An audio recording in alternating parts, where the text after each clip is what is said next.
बिस्मिल्लाहिर्रहमानिर्रहीम। अस्सलाम वालेकुम। कैसे हैं मेरे प्यारे प्यारे से फ्रेंड्स? इंशाअल्लाह ईमान के नूर से आज भी रोशन होंगे। आए मिलकर ईमान के नूर को मजीद रोशन करते हैं।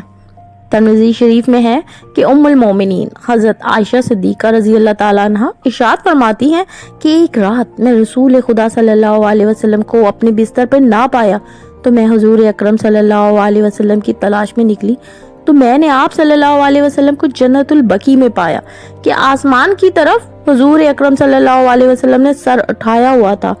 मुझे देखकर हुजूर सल्लल्लाहु अलैहि वसल्लम ने फरमाया, अल्लाह ताला निफ शबान को आसमान पर जलवागर होता है और कबीले कल्ब की बकरियों के जिस कदर बाल है उनसे ज्यादा लोगों को बख्श देता है।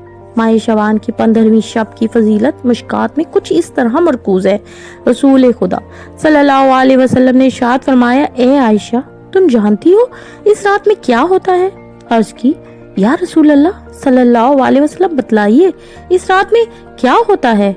आप सल्लल्लाहु अलैहि वसल्लम ने फरमाया, इस रात में ये होता है कि आदम अलैहिस्सलाम की औलाद में से जो शख्स इस साल पैदा होगा और जो इस साल मरेगा इसका मरना और पैदा होना लिख दिया जाता है और जो फरिश्ते इस कामों पर मुकर्रर हैं इनको इत्तला दी जाती है और जितना रिस्क मखलूक को इस बरस में मिलेगा सब लिखा जाता है।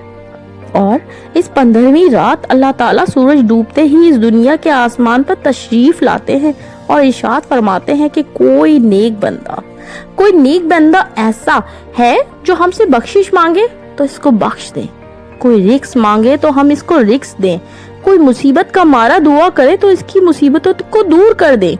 इसी तरह सुबह होने तक इरशाद फरमाते रहते हैं। बस बंदों को चाहिए कि इस रात में खूब इबादत करे और अपने गुनाहों की माफी मांगे और 15वीं रात को रोजा रखे। अल्लाह ताला इस रात में अपनी मेहरबानियों से बेशुमार बंदों को बख्शता है, मगर काफिर, मुशरिक, कीना रखने वाले को और कत्ल करने वालों को नहीं बख्शता। अलबत्ता एक खास बात जो मैं अपने दोस्तों से शेयर करती चली जाऊं कि इस रात में इबादत का कोई खास तरीका मुकर्रर नहीं है कि फला तरीके से इबादत की जाए। जैसे बाज लोगों ने अपनी तरफ से एक तरीका घर लिया है कि ये कहते हैं कि शब बरात में इस खास तरीके से नमाज पढ़ी जाए, मसलन पहली रकात में फला सूरत इतनी मर्तबा पढ़ी जाए, दूसरी रकात में फला सूरत इतनी मर्तबा पढ़ी जाए, तो इस बात का कोई सबूत नहीं है, बल्कि ये बातें सारी बेबुनियाद हैं। बल्कि नफली इबादत जिस कदर हो सके वो इस रात में अंजाम दी जा सकती है। नफली नमाजें पढ़ी जाएं, कुरान करीम की तिलावत की जाए, जिक्र करे, तस्बीह पढ़े, दुआएं करे, ये सारी इबादत इस रात में की जा सकती हैं। इनका कोई तरीका कहीं भी साबित नहीं है। हम क्यों भूल जाते हैं कि अल्लाह जल्ले शाना जर्रा नवाज है। वो तो जर्रे जर्रे पर, कतरे कतरे पर अपनी नवाजिशें, अपनी रहमतें नवाजता है और मेरे परवरदिगार ने अपने बंदों के लिए हमेशा आसानियां फरमाई हैं।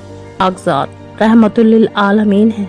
ऐ अल्लाह इस बाबरकत रात के सदके सबके गुनाहों को माफ फरमा, रिज़्क़ में बरकत, दिलों में मोहब्बतें पैदा फरमा दे। ऐ अल्लाह, ऐ परवरदिगार, तू ही वो ज़ात है जो अपने जलाल से नहीं अपनी रहमतों से अपने बंदों को नवाजता है कि बेशक तेरी रहमतों का कोई हिसाब नहीं है। ऐ अल्लाह हमें इस रात के सदके सिरात मुस्तकीम पे चलने की हिदायत दे दे। सबको तू ही ये हिकमत रखता है। आमीन आमीन सुम्मा आमीन। इंशाअल्लाह ये छोटी सी कोशिश मेरे दोस्तों को पसंद आई होगी तो सोचना कैसा, जल्दी से लाइक करके कमेंट में मोहब्बतें निछावर कर दें और ज़रा न्यू आने वाले भी मुझे ये बताते चले जाएं कि मेरा ये साथ आप लोगों को कैसा लगा। चैनल को सब्सक्राइब नहीं किया तो जल्दी से कर ले। इंशाअल्लाह बहुत जल्द आप लोगों से दोबारा मुलाकात होगी। जज़ाकल्लाह। अल्लाह हाफिज़।